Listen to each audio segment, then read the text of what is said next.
Welcome to DJM TV, where you get latest news updates.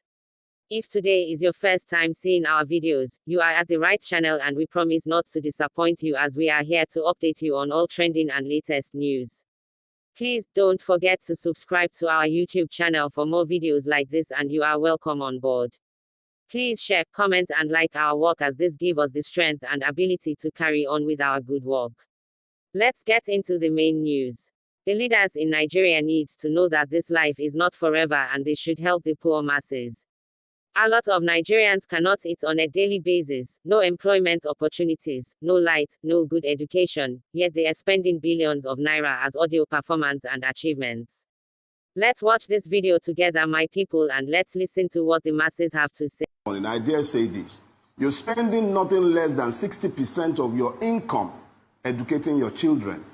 My father did not spend 5% of his income educating me, because the Nigerian state had a functional educational system. Even your megats send their children to private schools now. Nobody goes to the government hospitals anymore. Everybody. So when Abiola was talking, he was still talking within a system that had some measure of normalcy, within which people could function as human beings. The average Nigerian has been dehumanized to the point where you can even begin to question his humanity. It is the abandonment of the people to their own fate and the erection of a system that exists solely for the protection of the powerful and the promotion of their interest. Who is looking for the poor man? And the poor man, having lost the capacity to think because he had been impoverished ab initio by the weaponization of ignorance. An ignorant man is doomed to poverty. When you have now gone to the point where the average man on the Nigerian street does not even know what he can do to drag himself out of the perpetual poverty into which he had been locked by the system, even when you try to do a friend of mine said the other day, he said almost every avenue for legitimate improvement in Nigeria has been blocked off. It's almost as if you are even being begged to go and become a criminal by the state itself, because you'll be punished for your honesty by the Nigerian state. So exactly what are we talking about? Because in the age in which he lived, Nigeria had not become the predatory state that it has become today. What you will find today is that the Nigerian state has deliberately weaponized poverty against its people. I use the word "it" because you really can't call Nigeria a motherland. If it were to be a mother, it would be a cannibalistic mother. And if it's a father, it's a most irresponsible father. You have 14 million children trampling the streets of Nigeria, most of them drug addicted. No future, nothing in front of them. Walking the street. That is the population of a lot of countries. What about your guards? What about all the people who walk around you? COVID is the leveler. Everybody will harvest this. But here is the point.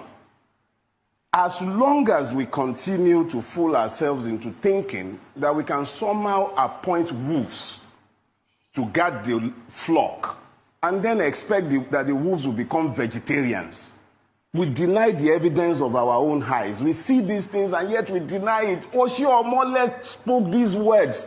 They're out in the open, it's all over the place, and yet the same man comes out and is preaching to the people that the man he testified was a thief. Anyway, thinking about it though, how can Oshiomhole testify to the character of anybody? Okay. How does that change the price of pomo in the market, or change the price of gari for the poor man on the street who is busy battling the problems of COVID-19, the irresponsibilities of government? It's just another distraction. Wake me up the day they formally charge Magu to court like he has been busy chasing small boys, small fries who have stolen 500,000, 200,000, 1 million naira, and the real thieves are around and he knows them. We all know them, and nobody do anything about those ones. So if they have now woken up and they feel that it's time to distract the people and then be chasing Magu around to have some fun, it doesn't interest me. Frankly speaking, it's of no benefit to the Nigerian people. There is nothing there. It's just another distraction.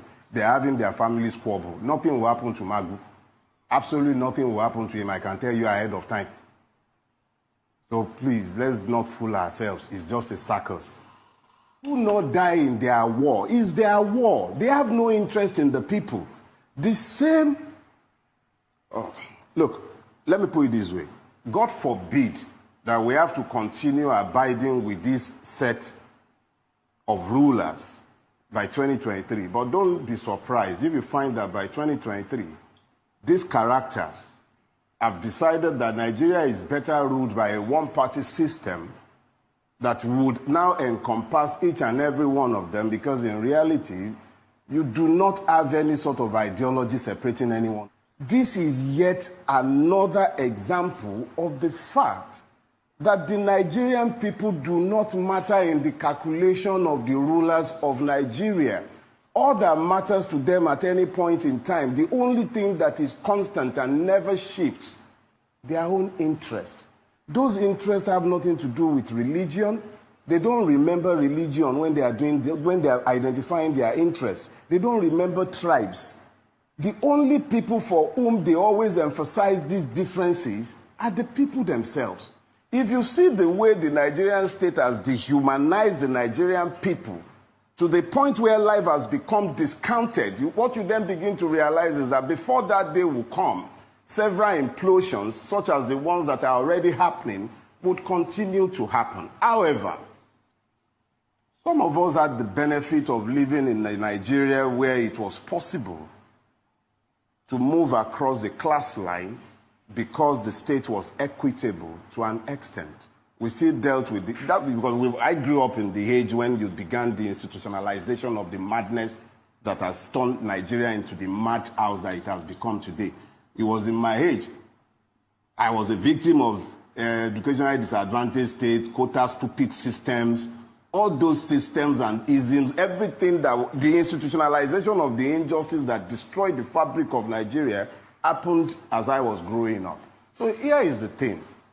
For Nigeria to ever retrace its steps, Nigerians hate hearing this, but it's inevitable.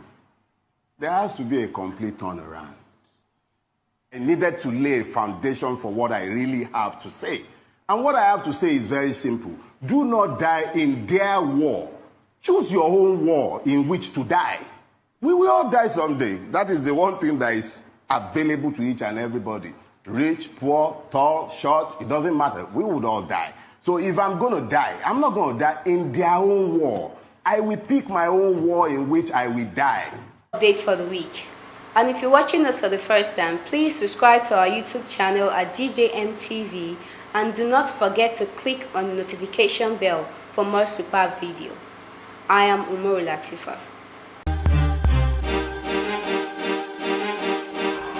DJN TV.